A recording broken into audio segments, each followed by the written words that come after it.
Yo, what is going on, everyone?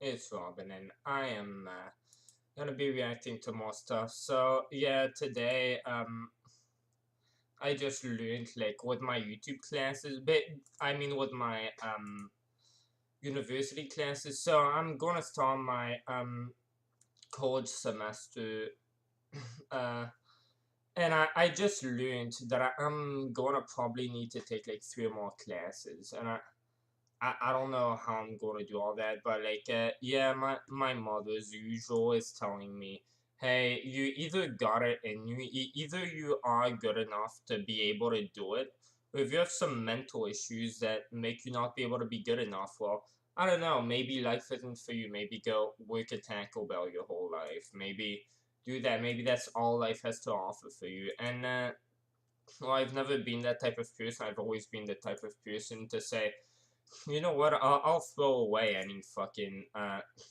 any potential I might have, any like safety in like financial safety, any of that stuff. Yeah. Anything that goes in the way of my dream, I'll throw it away. Anything that'll give me the chance to become a nobody who at least is financially at least is like financed for the rest of his life. It's like, yeah, if my life is gonna sum down to just me being, you know, what do you see on the average person's grave? This person had this name, and I don't know, they sort of lived their life. They did it.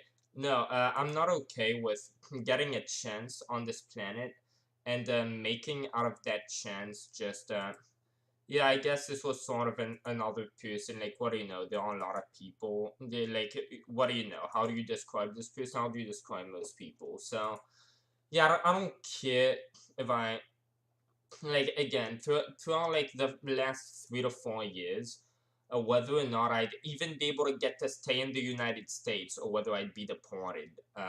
Because my green card it was turning out it would probably be denied. So since I was 15, like at least for like 2 to 3 years, I was thinking, yeah, any day I could be deported, my life could be over. But yeah, I've always lived knowing my life's probably gonna go nowhere. I'm probably gonna absolutely fail it. Probably become fucking homeless one day. Who fucking knows? But like, yeah, I'm not gonna be okay with Yeah, I'm just gonna go like just be in college and get become the average person. So yeah, it seems that time and time again there's some problems right now with some problems with my college registration. I'm trying to get into astrophysics because again that's another passion I have. I'm going for passion, and there's some good chances I might not get to register for that college because yeah, basically last semester a lot of things happened. Like you remember when I got kidnapped, and basically yeah, I had depression and I tried contacting someone about that to try and like talk to them about it because I was doing really badly, and they thought I might fucking kill myself. I don't know if they want drugs or something. I've never been suicidal, but yeah, that was the week of final exams, and I was kidnapped and forced into psychiatric hospital. Yeah, of course, as I mentioned last stream, they didn't do fuck all to help anyone's health in there. In fact, the people who were too severely disordered and who the staff like couldn't really socialize with because they had too little in common. Yeah, they just beat them to shit. If somebody in that facility like was so mentally disabled that like their speech was just like random stuff and it just sounded like you couldn't exactly make out what they were saying or it was hard to like the staff would just be like okay this is sort of just annoying to try to make out with it so yeah let's just tell them to shut the fuck up like if they don't leave us alone let's just actually beat them to the ground let's start with the majority report then we'll go on to an actual Tucker Carlson video so yeah, I don't know what my situation with college is, but I've sort of lived my whole life, like every day, thinking, yeah, my life's probably gonna go nowhere, but like, So this isn't new, but again, my philosophy has always been go for my dream, right? And when I was 15, I wrote this whole document about it. I could like show that to anyone who cares, but like, yeah, I hope that YouTube would like I found my dream in that, and like my channel got banned since, and I'm back with this shit, but yeah, whatever. I guess this might very well be my future. Now, obviously, that's stupid. It's like, what the fuck? I just started this channel, but YouTube in general has been a dream of mine for a long time, and I sort of go that way. If someone's my dream, and there was some financial safety that I could, like, take as what's it called? Yeah, as a replacement to just following my dream, I could like either follow a dream and have like pretty much every chance of failing, and like there's this fucking small chance that's not even worth discussing that I'll make it. Um, I don't know. There's a small chance that really I what's it called? Like I translate that to there's a small chance that I might like if I go for that chance, there's pretty much every chance that I'll make it that I'll go nowhere in life, but there's a small chance that my life might actually become meaningful versus oh yeah I get financial safety, but then my life is sort of the average person. So it's like I don't know, what am I gonna get, like 80 years to be on this planet? I'll either make some good out of it or I'll completely fail. But either way, being average, there's already too much of that, and I would sort of not live for a purpose in that circumstance. So, like, literally, if I end up having to, like, it. I don't know, I have many disabilities that made me, like, the last semester, not the last one, but the one before that. Like, I completely went to shit. I would keep passing out in class because I had just suffered from an accident. I had many mental disorders. And on top of that, since I had all that, I just had to abuse my fucking pills, which I still have to do, by the way.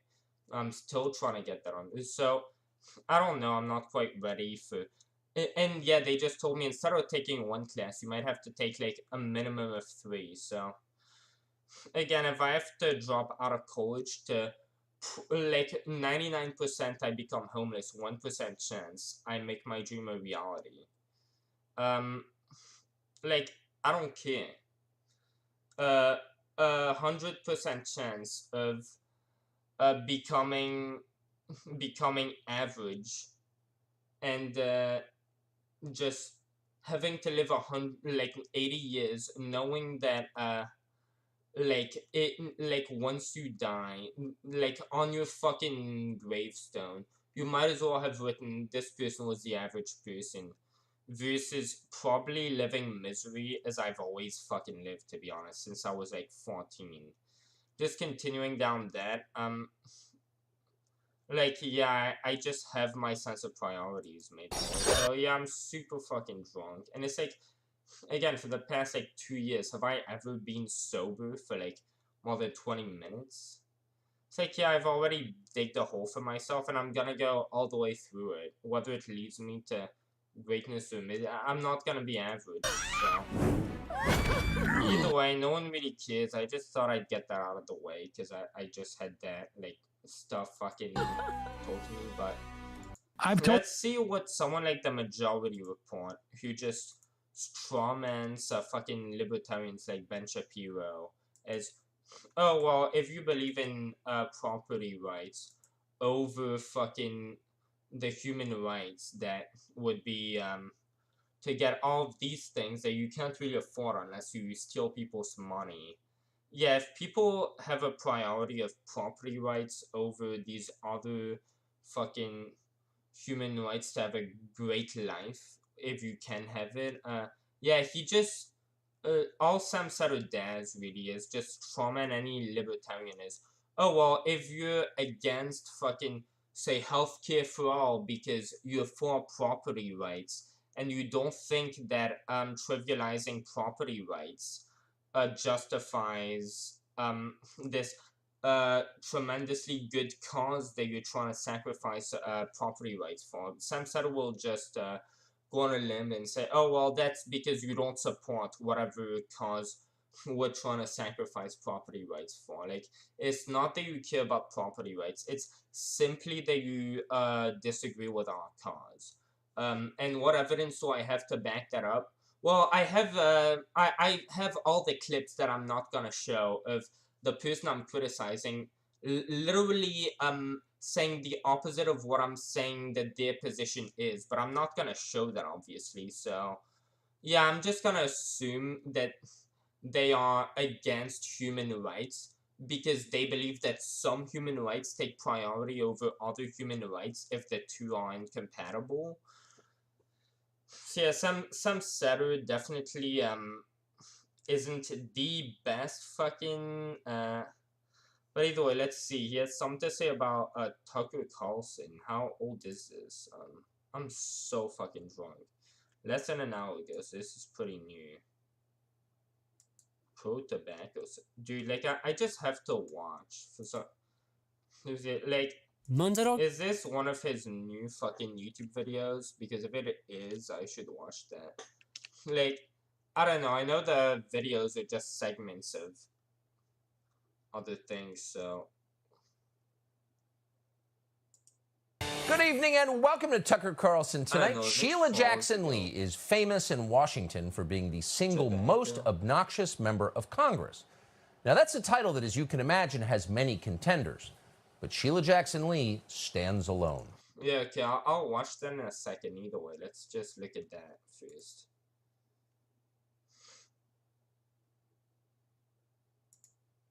Actually, let's add some Seder to the thumbnail.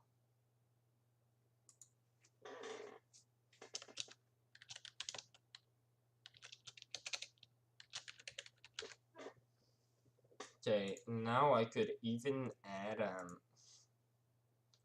okay, let me see.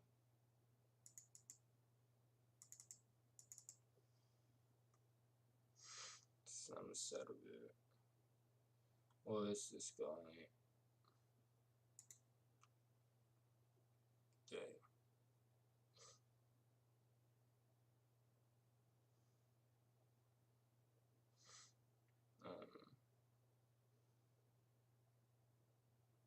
This is too big.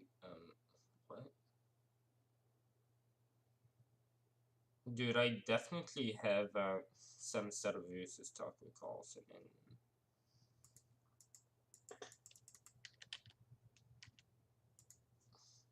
Okay.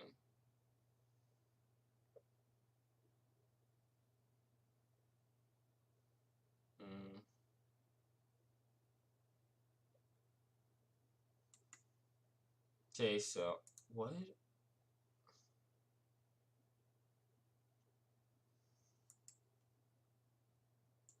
Okay, let me just copy that.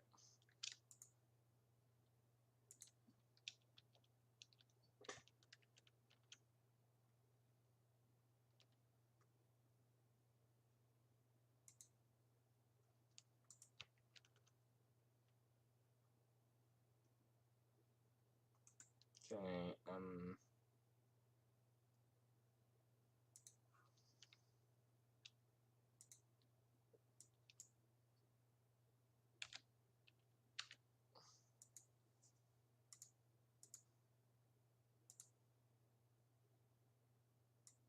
yeah, now that makes it,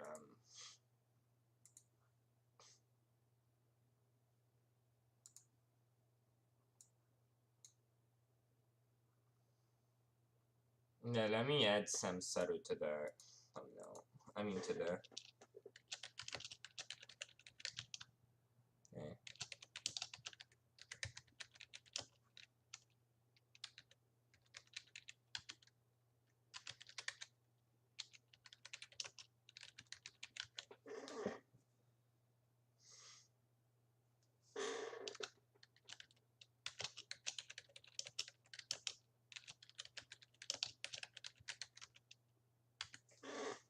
Okay, I think that'll be good.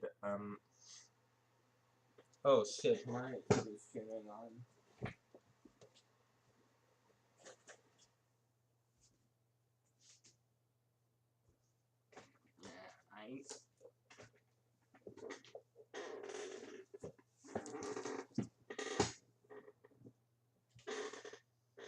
Yeah, let me keep this open for sure. I already need this open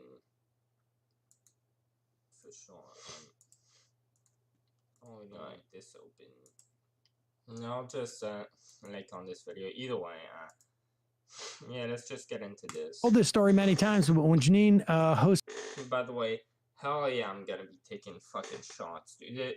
I have pretty much not, dude. At work today, y'all remember earlier when I streamed this bottle? I'm pretty sure when I started streaming, it was like all the way up. This is 45%, something like that. It's above 40%. Yeah, that's all I know.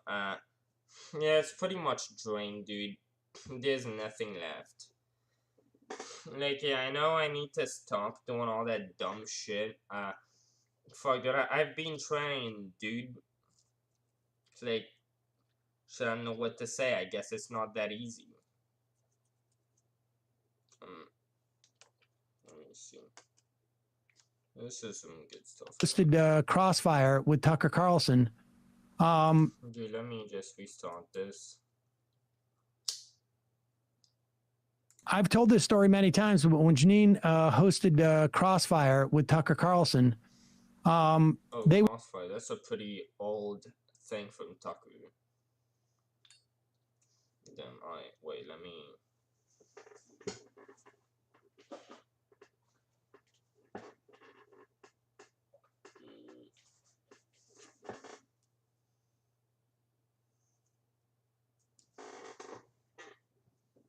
Oh, fuck, wait.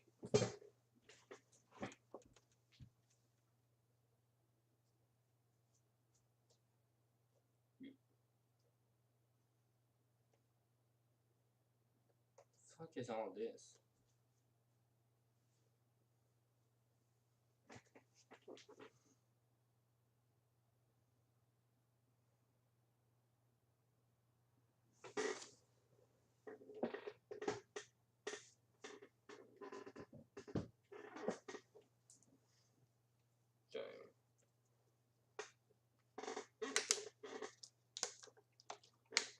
This is regular water. Wait,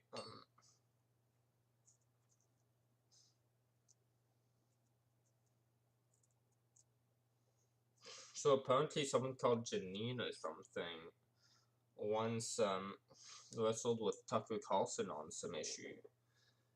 Okay, let me just take this shot and I'll look at that.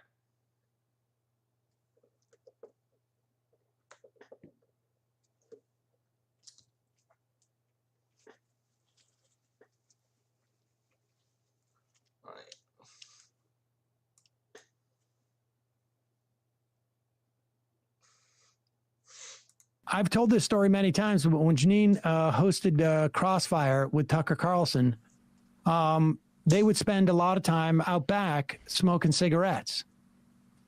Tucker would smoke with Janine and talk about how he didn't really care that much about the Iraq War, and then would go out and just promote the Iraq War, because that's the type of guy he is. Here he is on Friday complaining. I know, a conversation that apparently went on between two people, and you're just guessing that happened.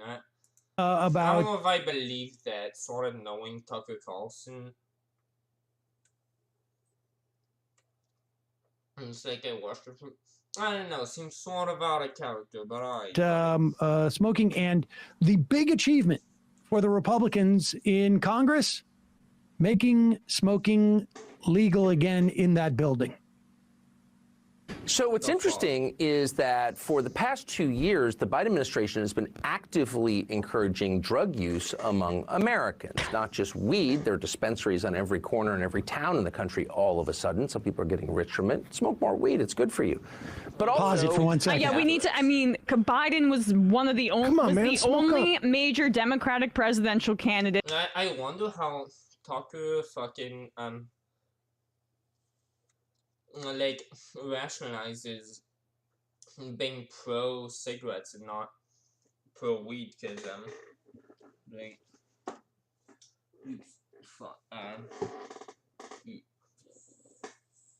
yeah, I know for a fact he's pro alcohol. He thinks that should be allowed, apparently used to drink a lot, and it's like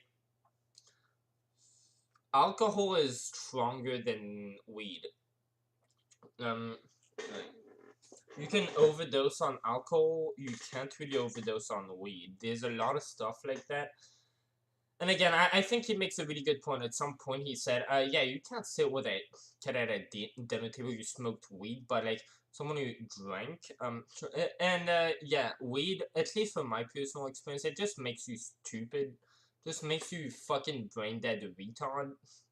Usually, so, I don't know, because I'm autistic, so different things affect me in different ways, but like, I don't know, the first time the first time I was just on the ground. I did dabs and that I was fun. But the second time I smoked weed, that was actually with a coworker at McDonald's. Like the McDonald's I used to work at, like it was a mile and a half away from my house, so I just walked back there. Dude, I smoked a lot of weed. I got really high. Yeah, I was literally just walking between both lanes of the fucking road, like a mile and a half. I was literally fucking hailing Hitler while yelling the N-word in a high-pitched voice. I was like legit for like, I don't know, like half an hour while I was just fucking with that like really weird face, just yelling the fucking N-word in a high-pitched voice while just hailing Hitler over and over, just fucking walking back and forth between both lanes. Like, the fucking, yeah, there were barely any cars, so I didn't give a shit. Like, and that's sort of the thing with, like, it just sort of makes me retarded. But alcohol, I remember the first time that I drank alcohol, I actually went on a course on brilliant.org and I learned a bunch of things about mathematics. And that's sort of the vibe I get with alcohol. It does make me fucking like retarded or shit. It makes me more interesting. It amplifies my feelings. And it's like, yeah, I guess weed sort of makes you more of a degenerate type thing when you smoke it, and alcohol just, but not everyone but yeah, like in terms of not that, because you can choose to be stupid if you fucking want to, or anything. Alcohol, I'm pretty sure, makes different people react in very different ways. Like pretty much everybody, there's a lot of people who will react in very different ways, and it's like alcohol apparently is way more dangerous than weed. So how do you justify keeping alcohol legal but keeping weed illegal? Yeah, I don't think Tucker Carlson's going to go into specifically that, but I think he should definitely, because that's definitely something that he should pay attention to. Like, that's definitely a question that's that invaluable. who did not support the legal. I'm so fucking drunk. Holy shit! I already watched a minute of that. And dude, I'm pretty sure I haven't already streamed for like an hour. I'm already a minute in. Did I manage to shut the fuck up for like that amount of time? It feels like I just started streaming. Yeah, anyway. And on top of that, I'm sort of crashing on my pills. So yeah, when I take my prescription pills, as you saw me do review, I took like 3 of those. I feel really good for a while. I'm less retarded for a good bit of time. It allows me to do things. But then I just crash and I feel like fucking cancer. And then, like, at that point, I have to, like, it is very hard for me to keep being productive. But if I'm able to, like, force myself to keep being productive, after that I can, like, I don't know, that's just a, why am I still fucking talking? Okay, let's just look at Was one of the only major Democratic presidential candidate who did not support the legalization of cannabis for really, like, I mean, he toyed with it for medical purposes, right? But anyway. 4 months ago, for the first time in his administration, he did one. Yeah, and he actually made an argument to that. Yeah, someone who smoked weed, they're just full-fledged retards. But someone who's drunk, you can actually have a conversation with them without, like, just that conversation being, like, yeah, if you're someone who's not like me, like, working at a fast food, just having the typical conversation, fuck yeah, bro, you high, I'm fucking high too, dude, fuck yeah. It's like, if you're trying to have a productive conversation, say about politics, it's like, if you're talking to someone who's drunk, at least from my personal experience, I feel like you'd be way more likely to have a productive conversation. So when apparently at some point, I remember him addressing that, and that was his response. And to be fair, again, I think you should have the right to do whatever you want to your body, but his position would be that, and I mean, yeah, I don't think that's a horrible position. I disagree with it, but I mean, to be fair, I agree with it, but I disagree with its logical conclusion, which is therefore weed should be illegal, but alcohol should be legal. Like I think any drug other than fentanyl, unless you're buying it specifically, like I don't know, you buy X amount of fentanyl and that is delivered. Apparently, what's happening with fentanyl, that's not how it's being treated. It's more like it's being cut into drugs, so it's more of a poison than a drug. That's how we should like think about it. So yeah, fentanyl. Greg Gutfeld actually changed my opinion on that. I always thought fentanyl, like, let me guess, it's just another drug, and apparently a lot of people OD on it. That made sense since I always heard like fentanyl is that drug that like the smallest amount can kill you, so you can overdose very easily. Like I always thought, oh yeah, it must be just people buying fentanyl because they're addicted to it. Just like they'd buy weed. Some people might be into fentanyl. They'd buy fentanyl and they'd just really easily OD on it. OD on it. But apparently, it's no, these fentanyl deaths. They aren't from people buying fentanyl. They're from people just buying other things and that being cut into it. And so it's more of a poison thing. The fentanyl, like how fentanyl appears to present itself in the United States. It's more of a poison thing than a drug thing. So I like, at least from my personal opinion, since I watched that Gutfeld video that changed my mind. I like my new position would be yeah, fentanyl shouldn't be regarded as a drug. It should be regarded as a poison. And like I don't know what this drug. I know there's a specific drug that is very notorious for being used to drug people before you rape them, like a rape drug. I'm pretty sure there's a substance like that that exists that's very common. Like apparently rapists, like rapists drugging people with that specific drug. Before, like, it's very common. Yeah, I'd be all for banning that. And so fentanyl, uh, I think it should be regarded more in that way. So, yeah, I think the framing with fentanyl should be less of framing it as a drug and more framing it as a poison. But other than that, yeah, I'm in favor of legalizing all drugs because I believe in my body, my choice. And I know a popular counter argument to that would probably be, well, on drugs you might harm other people. Well, firstly, that can occur with alcohol, but secondly, you're not on drugs forever. Firstly, you already sort of know there's enough fucking extreme fear mongering over drugs in school for everyone to know. Yeah, drugs under that influence, you might not do things that you'd normally do. You might even harm other people. So like, make sure you won't do it. But especially once you've taken it, like, say you're drinking alcohol, because that's the most commonly talked about. Yeah, like say men who beat their spouse, usually they'll get drunk, then they'll beat their spouse. Well, okay, I'll, like, for the sake of argument, I'll give you an excuse for the first time, but you wake up the next day, you realize, yeah, I beat my wife yesterday. I got drunk and yeah, are you going to take that again? Are you going to do whatever you can, like if you need to go to rehab, anything?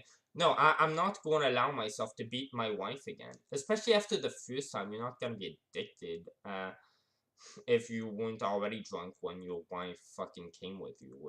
And like, if that's the case, that's a separate issue. But like, yeah, the second time, yeah, you sort of knew what the drug would do because you already had like, it's not your first time. You already had first hand experience. You know what it does. You know what you do on it. You know you do horrible things, and you're sober now. Because when you drink, you don't get drunk permanently. Like eventually it wears out. Yeah, if when it wears out and you're thinking normally again, you choose, oh well, let me keep doing that. I know I'll beat my wife and that's wrong, and I wouldn't do that right now. I think that's wrong, but like I'll just get drunk anyway, even though I know I'll do that once I get, like, fuck it. Are they the bad people, or are the drugs the bad that's causing these good people to do bad things that, like, they have nothing to do with their actions. It's just the drugs. If only drugs were illegal, they'd be like completely great people. Other than that, it's like, no, if you're the type of person who would get drunk, beat their fucking wife, wake up the next day sober, I don't know, fucking throw up, whatever, have their hangover, then realize, yeah, I beat my wife, that was a consequence of me being drunk yesterday, and they decide based on that, yeah, you know what, I'll make of that. Yeah, I should get drunk again today. Let me do that, in fact. Yeah, such a person, you shouldn't fucking expect them to be good people with or without drugs. It's like, if that'd be their fucking mindset, yeah, with or without drugs doesn't fucking matter. So this concept of drugs make you do bad things, drugs aren't permanent. So yeah, if you're gonna continue doing drugs instead of trying to get help when you realize these drugs make me do horrible things to people who I might care about, or to people who don't deserve these horrible things that I do to them, you just keep doing drugs. You're like, oh well, I don't care. That says something about you, not about the drug. One thing, Moving on. and that was, And again, even though, like, maybe, oh well, without the drugs they may, my body, my choice. Again, most people aren't like that. Most people, when they're fucked up, they won't beat their wives. Literally everybody I know at work smokes. My managers are everybody. Like, yeah, doing drugs doesn't make you be violent necessarily. And if you know, like, certain drug makes me don't take that drug. If you do, that's your personal responsibility. So yeah, I'll agree with them on that point. to pardon. Well, yeah, now I'm getting to the point where I'm taking forever to fucking say something instead of, yeah. Federal Anyway. drug possession violators, none of whom were in prison. I mean, the pardon was helpful because they can go on and they have it expunged from their career. I mean, their record and whatnot. And all he did was basically say, we're going to have a committee that will look at changing the schedule, the drug schedule, and they can't do that unilaterally. They need statutory authority to do so. Let's be clear. But I've legit no idea what the fuck he's talking about right now. But like, yeah, who cares what? Yeah. Anyway, dude. Oh, my phone's at 9%. That's fucking gay, I guess. Yeah, who cares anyway? Fuck, dude.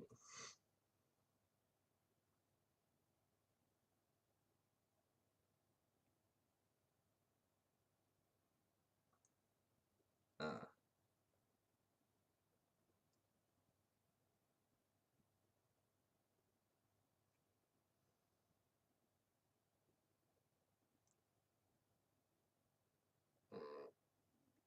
Jesus, great, who cares? Don't try.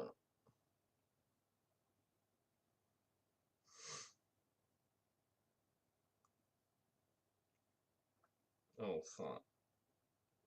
Dude, my phone is fucking slow. That's why I just got a new one. But I'm using my old one because I'm fucking retarded. And like, why am I mentioning this? Yeah, because I'm drawing. Yeah, no shit. Yeah, basically, I'm liking my video on other accounts. Hopefully that fucking does something for me, dude. I don't know. Who the fuck knows, dude? Either way.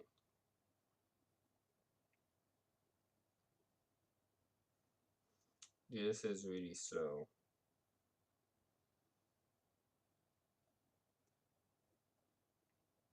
Mm. Dude, this is literally taking fucking forever.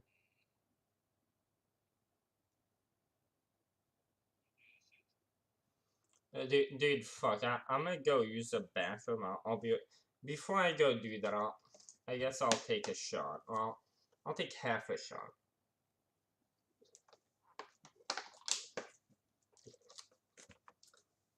So I'll be right back. Wait.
Anyway, let's just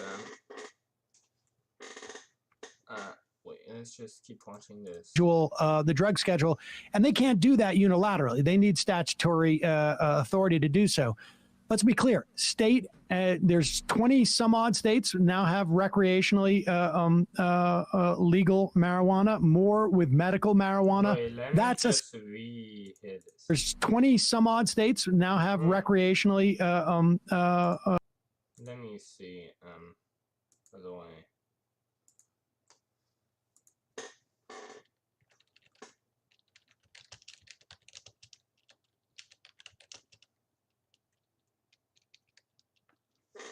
Yeah. Bent fucking TikTok. Oh my god, nice. Okay, let me see this. Oh my god, kill yourself. That's not at all what I was looking for. The following 18 states have 18. Okay, so yeah, then so 2016. That's actually after. Dude, basically, dude, I am so fucking illiterate when it comes to politics. I just have my opinion. I don't research. I'm not very fucking well educated. I just have my opinion based on what I hear this is. So, like, based on what I know, I know, the northern states tend to be more Democrat. The southern states tend to be more Republican. I just know that basically Florida, what else? Texas, Louisiana, where I live in, what else? Mississippi, Alabama, states like that. Yeah, they're red states. That's pretty much all I know to be red, like for a fact. Like what blue states? Right? Yeah, Washington, I'm sure is wait, New York, California, that's it. That's like about all the blue states I know for a fact to be blue states. Either way, let me fucking keep watching this.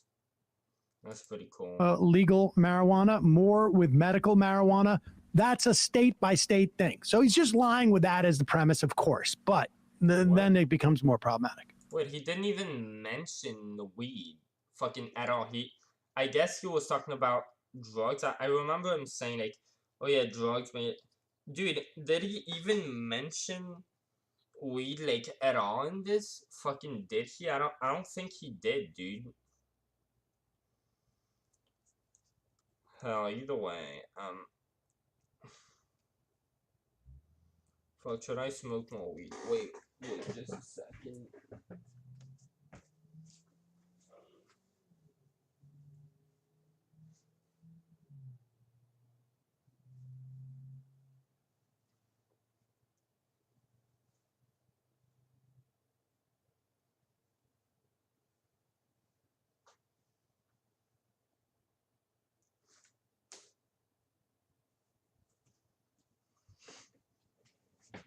Yeah, let me firstly,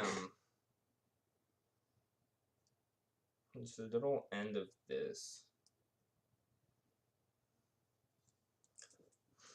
End of that blunt. It's basically what I do, like with the roaches, I heard they're called, like the ends of the blunts. I'll just put them in, like I have so many. I have some plastic ones. I have mostly wooden ones, which are better. Like, I just put them in those and I just smoke them that way. Though I don't know. Like, whenever I get a chance, whenever I get a friend who can buy me some, like, ends of those, like, any fucking ends, like, tips like that, I fucking do it that way. I could, like, smoke my shit to it. And crack. The Biden administration has literally sent crack pipes to crack addicts. Yeah, I guess the framing here is wrong. Like, no, actually, his framing isn't wrong. It's just how he fucking envisions what they're doing. So, yeah, for people who are, like, basically, the idea behind doing what they're doing is, like, say someone who's addicted to crack, say someone who's addicted to heroin or any of these drugs, yeah, since either way, whether we legalize it or not, it's like they're addicted. They'll keep fucking doing that anyway. Like, either we'll provide them with like these, like, with these drugs, but clean fucking versions of it. Like that, we make sure that they won't, I don't know, catch some disease or some shit. We make sure to provide it, like in a what's it called, in a sanitary way for them, since like they're gonna fucking take it anyway since they're addicted. Like, yeah, let's just provide some for them and try to treat it as a medical condition instead of as a crime. And I completely get his position. Like, that's insane. You're using our taxpayer money to give drug addicts drugs. And I get not seeing the fucking position like the other way, not seeing that from, yeah, these drug addicts, they just made possibly bad decisions. Like, Tucker will see that as these people made bad decisions, and now we're going to fund. And he's not even going to see that as, yeah, us taking care of these people despite the fact that they made bad decisions. He'll see it as us fucking promoting them prolonging their bad decisions and them fucking continuing to bathe in their bad decisions. Like, us promoting their choice to make these bad. It's like no, that's not the reason why we're doing that. We're not trying to encourage these drug addicts to keep doing drugs. We just recognize that whether we'll be providing them that to them or not, they're going to find a way to do it because they're addicted. So we might as well provide clean drugs, and that whole program. It's really not meant to encourage anyone to become a drug addict or to keep feeding their drug addiction. But I get how someone whose taxpayer money is going to this, who might not be on board with that, would be like, yeah, that's insane. I don't care how you see it. This is how I see it, and it's my fucking money. I'm not going to try to understand where you're coming from because this is my money and I object. This sounds insane. It's my money and y'all using it for that. So yeah, that fucking ticks me off. Based on that, no, y'all in no position to lecture me. I'm fucking mad. Y'all using my taxpayer money for that. I don't care what argument you have. No, I'm not on board with that. Like, I get people saying that. I understand his fucking argument. But for example, apparently, fucking hell, Kurzgesagt mentioned that in a video that I'm pretty sure they deleted. Let me see. Good evening.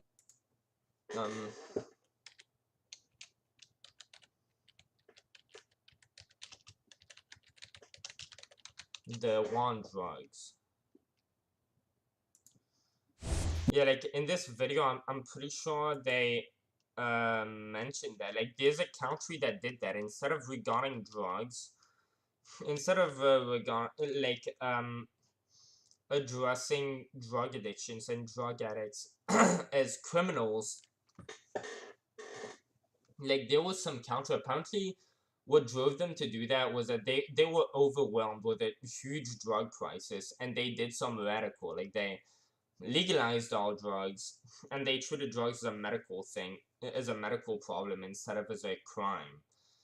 And they got really good results. And even if, oh, well, that was a way small counter, and intuitively it might not make a lot of sense. So even if practically, for the practical matters, all the data we all the examples we have, which is one small country, shows that this would be beneficial.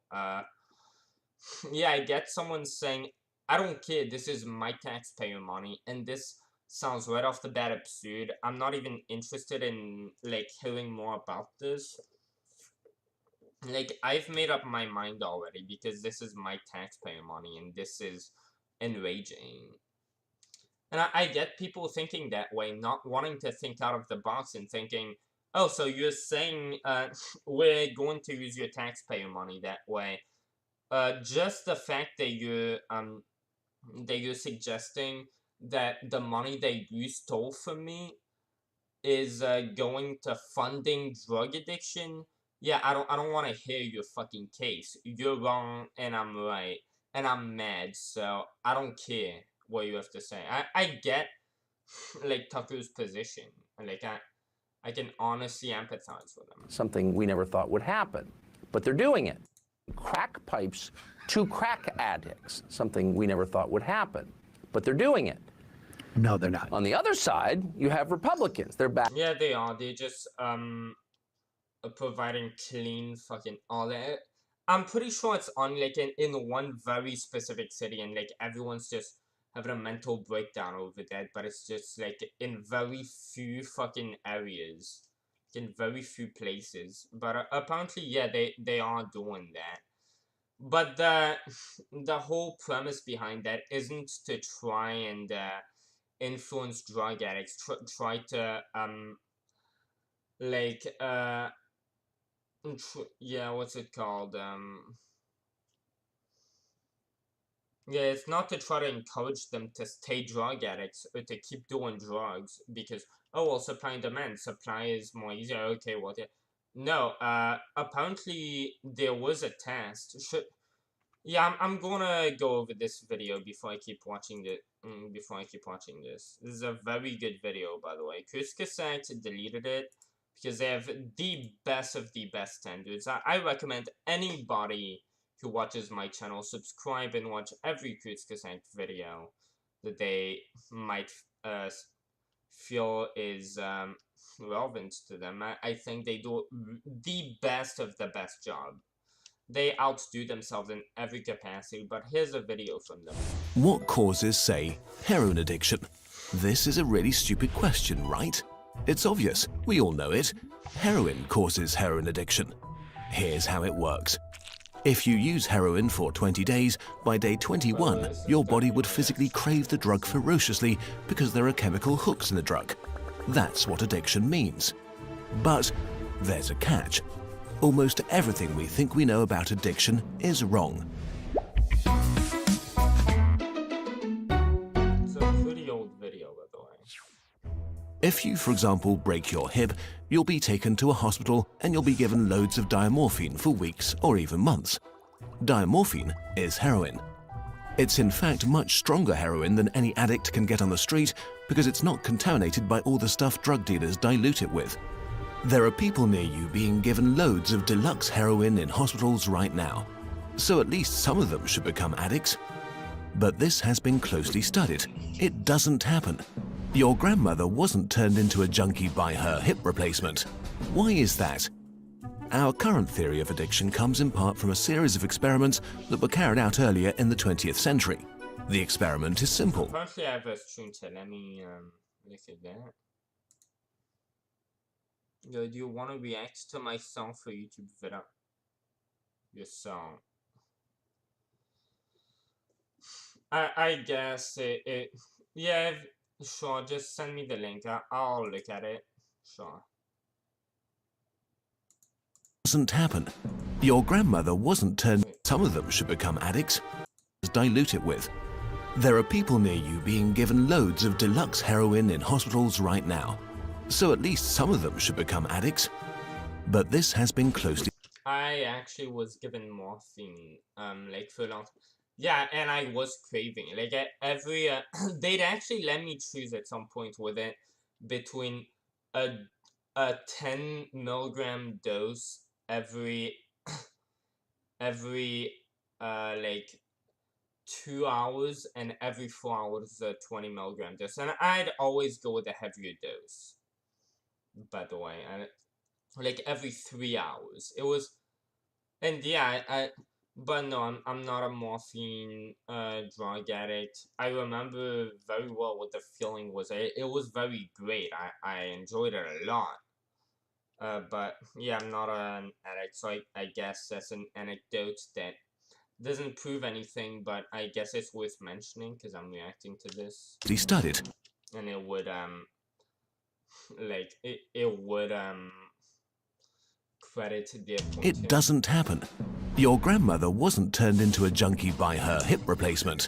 Why is that? Our current theory of addiction comes in part from a series of experiments that were carried out earlier in the 20th century. The experiment is simple. You take a rat and put it in a cage with 2 water bottles. One is just water, the other is water laced with heroin or cocaine. Almost every time you run this experiment, the rat will become obsessed with the drugged water and keep coming back for more and more until it kills itself. But in the 1970s, Bruce Alexander, a professor of psychology, noticed something odd about this experiment. The rat is put in the cage all alone. It has nothing to do but take the drugs. What would happen, he wondered, if we tried this differently? So he built Rat Park, which is basically heaven for rats. It's a lush cage where the rats would have colored balls, tunnels to scamper down, plenty of friends to play with, and they could have loads of sex. Everything a rat about town could want. And they would have the drugged water and the normal water bottles. But here's the fascinating thing. In Rat Park, rats hardly ever use the drugged water. None of them ever use it compulsively. None of them ever overdose. But maybe this is a quirk of rats, right? Well, helpfully, there was a human experiment along the same lines, the Vietnam War. 20% of American troops in Vietnam were using a lot of heroin. People back home were really panicked because they thought there would be hundreds of thousands of junkies on the streets of the United States when the war was over. But a study followed the soldiers home and found something striking. They didn't go to rehab. They didn't even go into withdrawal. 95% of them just stopped after they got home. If you believe the old theory of addiction, that makes no sense. But if you believe Professor Alexander's theory, it makes perfect sense. Because if you're put into a horrific jungle in a foreign country where you don't want to be, and you could be forced to kill or die at any moment, doing heroin is a great way to spend your time. But if you go back to your nice home with your friends and your family, it's the equivalent of being taken out of that first cage and put into a human rat park. It's not the chemicals, it's your cage. We need to think about addiction differently. Human beings have an innate need to bond and connect. When we are happy and healthy, we will bond with the people around us. But when we can't, because we're traumatized, isolated, or beaten down by life, we will bond with something that gives us some sense. That's the whole thing, and apparently I've heard the average libertarian, since like now I just assumed that's actually my viewpoint. I guess the average libertarian response to that would be, at least Ben Shapiro, that's the only one I know of. His response would be, well, people should just try harder. If they really want it, meritocracy exists for a reason. If they weren't able to get out of that dark fucking, reality, like, life is just a dark, like, life isn't all good. Life is pretty dark, and it's up to you to make the best out of it. And like, yeah, if you didn't commit enough to doing that, life is hard. That's not an excuse to not make the best out of it. That should only motivate you more. Thing is, you aren't in everyone's shoes, and you don't even know what they might be prone to thinking is best for them, and how much of a chance they believe they might have. And so, yeah, again, it's like judging people, but like you don't know what's inside their head. You don't know their specific case, so that'd be my response to that. Like, you have to empathize with people. Of relief. It might be endlessly checking a smartphone, it might be pornography, video games, Reddit, gambling, or it might be cocaine. But we will bond with something because that is our human nature. The path out of unhealthy bonds is to form healthy bonds, to be connected to people you want to be present with. Addiction is just one symptom of the crisis of disconnection that's happening all around us. We all feel it. Since the 1950s, the average number of close friends an American has.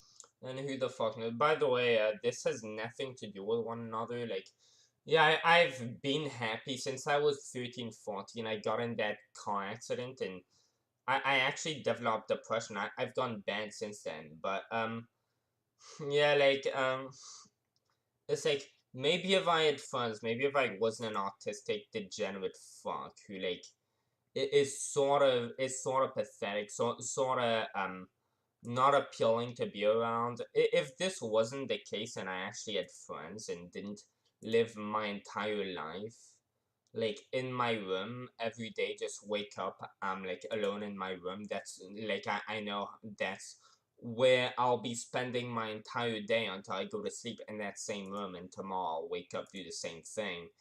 And yeah, like within the entirety of this year, that's all I can expect, and next year same thing. It's like, yeah, I'd probably be doing better, but guess what, no, I've never had friends. I don't have friends in general. And guess what, here I am drunk as fuck, and this is literally procedure for me. And to be fair, I don't think these two go hand in hand. I think my depression is nothing to do with it. But like, if I had friends and people to support me, yeah, I'd probably be fucking doing better. So yeah, I definitely think there's a point there too, just throwing the anecdotal like addition there, just because why wouldn't I? Has been steadily declining. At the same time, the amount of floor space in their homes has been steadily increasing. To choose floor space over friends, to choose stuff. They've been really consistent with it. They've made a video since they called loneliness, and even more like, yeah, they went more into detail about that since. Over connection. Even though they kept this. The war on drugs we've been fighting for almost a century now has made everything worse. Instead of helping people heal and getting their life together.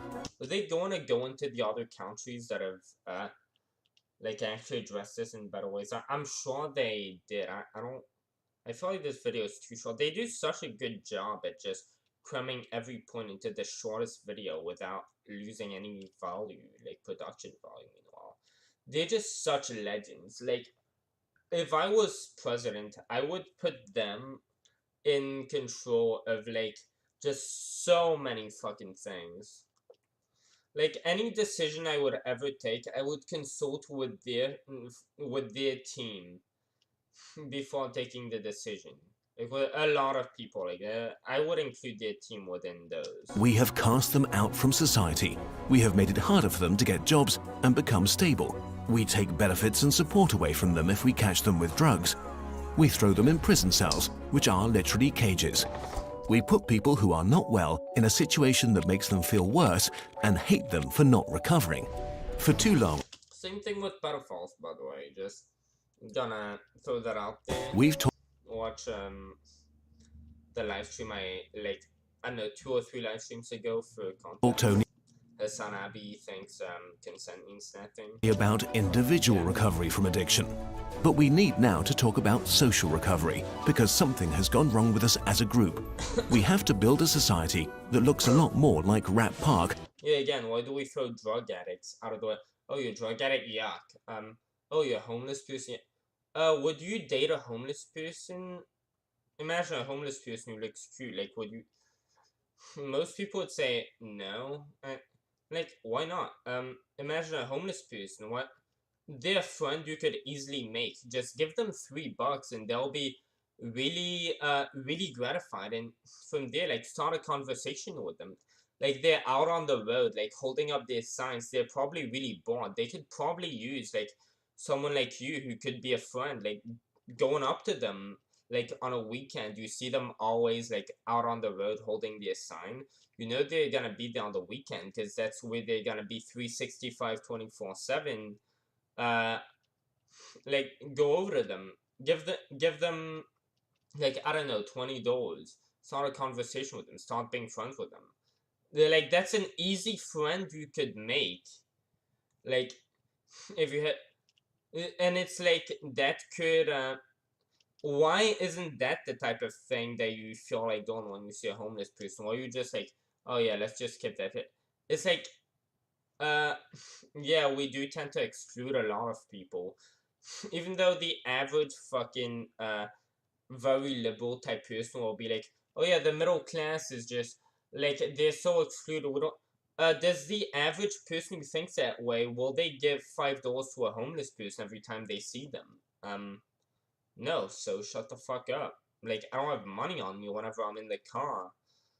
But if I ever did, once I get my own car, which will be in February, like, if I have money on me, like, yeah, if I have $5 on me and I see a homeless person asking for money, I will give them $5. And it's like, yeah, society sort of tends to see, like, oh yeah, the upper class doesn't really care about the middle class. There's a lower class in the middle class. How about you look down instead of trying to look up for who's preying on you, who's taking advantage of you? Well, you're saying that people are taking advantage of you by not donating you money for free. And you're calling for them to be forced to give you that money, aka, oh, the richest people should pay their fair share in taxes. So you're calling for people who are richer than you, people who are in the higher class than you, to have their money stolen from them to be donated to you for redistribution.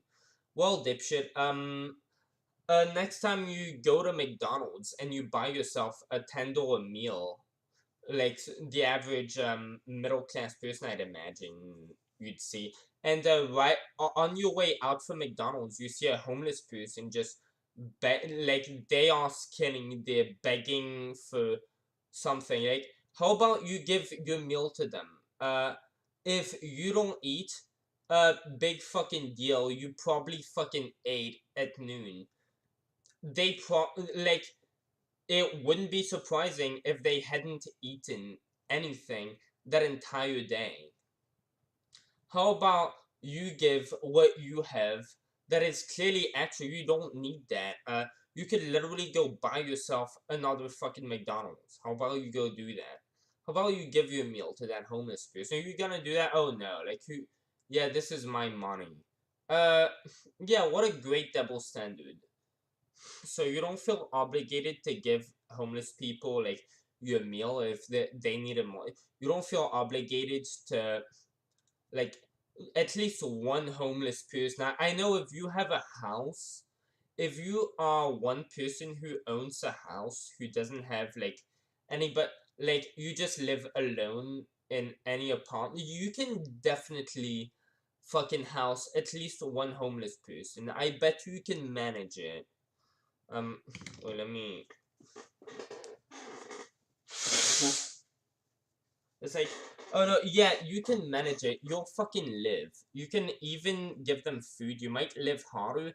Imagine if you had a child. Imagine if you were raped. Well, now since Roe v. Wade has been overturned, a lot of women are gonna have to live with it. They'll have a kid who they normally within their middle class standards can't afford raising. Well, they'll have to deal with it. They'll have to find a way. And guess what? They won't die. Well, homeless people, they're already in the range below you if you're middle class. They are like, instead of being second class, they are third class, right? They are even, well, how about you house at least one homeless person? You could manage it. You wouldn't go homeless. You would be able to live. It'd be a lot harder, but like, that person's life, you will save their lives. Like, the impact that you'll have, like the impact that would have on yourself would be yeah, it's way more frustrating. Your life is way less at ease. You are way less at ease. You are way, it's, you struggle more. It's more like, yeah, it's way, you have way less of a comfortable life. It's way more annoying for you to get by. But guess what? That is the effect it has on your life, from casual to this annoying, this is a struggle. Compared to a homeless person's life being from being nothing, having nothing to look up to, having nothing to their name, literally having nothing to look forward to in life, having nothing in front of them, to being granted literally an opportunity, a life-changing opportunity. Well, same argument with rich people. Like, say they give 2% of their fucking money to like they wouldn't, they might not even notice that difference. Well, guess what, it's still their money, and that's the same argument you'd use to ignore a homeless person literally ever if you have any amount of money on you, because you always know if you're not homeless and you have enough money to afford a car that you're riding in while seeing a homeless person, they probably don't have it. Yeah, they don't have a car. They probably need that money more than you, and by probably, I mean they need that money more than you. Like, you can accept that as a general fact, like for all practical purposes. So, what's the argument for demanding that the, let's say, the top 10 richest people in the country of the United States pay their fair share in taxes, which another way to say that is have 2% of their wealth stolen from them. And by the way, if you believe that if you for some reason believe that this is uh bad interpretation of what they, of what this means, if you believe that my translation of this is misleading, yeah, you are arguing against the definition. So demanding, so making the statement, I demand that, say, the wealthiest 10 people on earth or corporations pay their fair share of taxes.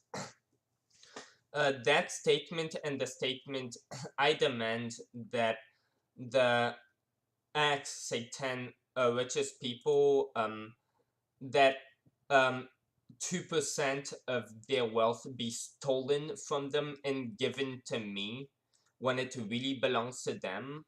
If you disagree that these two statements are literally not paraphrased but direct translations of one another, they mean the same thing, but with yeah, theft is the taking of another person's personal property. For someone to be taxed, how can someone commit tax fraud if like they didn't even own money? Yeah, so you can't really say that taxes aren't someone else's property if you're demanding taxes from a specific person. So yeah, money, including wealth, money is a form of personal property with the intent of depriving that person of use of their property. Well, if you're taxing people, if you're taking this taxpayer money, they are not going to be able to use it for anything because you've taken it from them. So if you argue that taxes are not theft, you are arguing against a definition. So yeah, your argument is basically I disagree with the definition of this word. So my question here would be what is the argument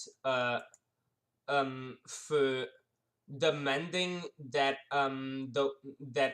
people who would be in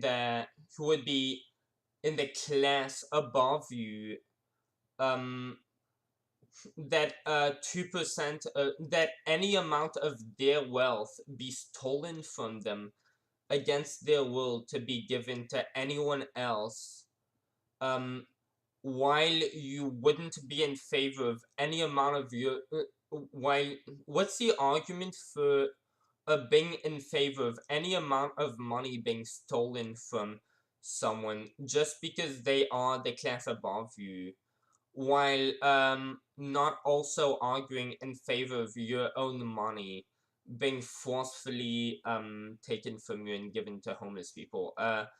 How can you claim that you're being logically consistent in demanding that the top fucking the top X% of people, the class above you, paid their fair share of taxes, and you wouldn't agree, you aren't demanding a law forcing someone like you to give homeless people your fucking money or your food, like what you earn when you see them. Like, that's just a double standard. But anyway, let's continue. And a lot less like those isolated cages. We are going to have to change the unnatural way we live and rediscover each other. The opposite of addiction is not sobriety. The opposite of addiction is connection.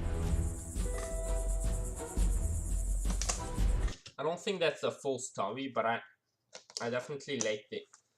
They definitely didn't mention like these other countries that actually tried this, but let me see.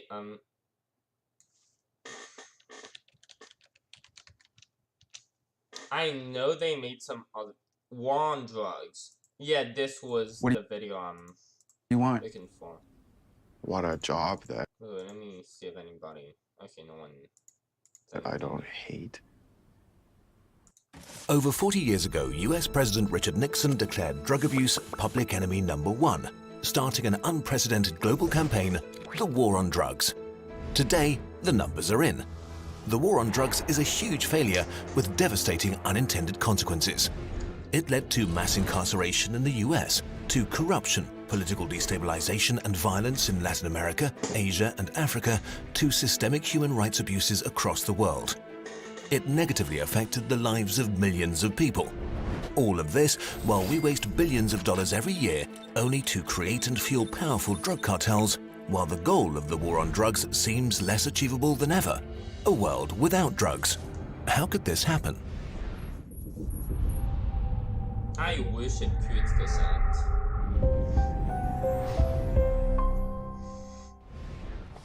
The core strategy of the war on drugs is no drugs, no problems. So almost all of the efforts in the last few decades have been focused on eradicating the supply of drugs and incarcerating drug traffickers. But this ignores the most fundamental of market forces, supply and demand. If you reduce the supply of anything without reducing the demand first, its price goes up. This might lower sales for many products, but not for drugs. The drugs market is not price sensitive. Drugs will be consumed no matter what they cost. So the effect is to encourage production of more drugs and recruitment of more traffickers, which increases availability. This is also known as the Yeah, if you're addicted, yeah, you're not really going to be craving heroin or meth or I know crack and be told yeah like you have $100 bill, like you're really asking to pay for like $10 worth of I did, yeah, like what you asking? It's actually gonna cost you all your fucking money. These people aren't gonna go, oh well, that's too much. Yeah, for the sake of fucking anything you could come up with. Yeah, it's just this is sort of a scam, so I'm gonna pass on my drug. I'm not gonna buy it. Fuck it. They will buy however much their money could afford them. Because again, this is an addiction. It's like this isn't something that you can reason around. Like this isn't something that you can just fucking like take a pass on. Specifically with hard drugs, like very addictive drugs. Balloon effect. Even if drug production or a major supply route is destroyed, the supply for the end user is not reduced. A perfect example of this is crystal meth. The US government tried to stop its production by strictly regulating the sale of chemicals used to manufacture the drug. This forced big meth producers out of business, but the unintended consequences were that thousands of small-scale operations started all over the country, mostly in small towns and rural communities, using chemicals that weren't regulated. In response to this, some US states wanted to reduce the supply of homegrown meth by regulating even more chemicals, which reduced I'm sure they might even get into the alcohol thing. Small-scale meth production drastically. But the supply of meth still stayed the same. Mexican drug cartels immediately took over. Unfortunately, took my last shot. Big rip, big F. And if you are watching this live stream, press F in chat.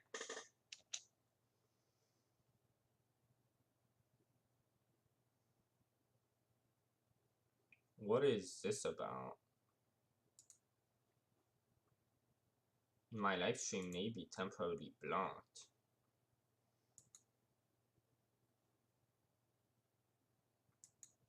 Yeah, I don't know exactly what this is, but I will end my live stream immediately for that reason.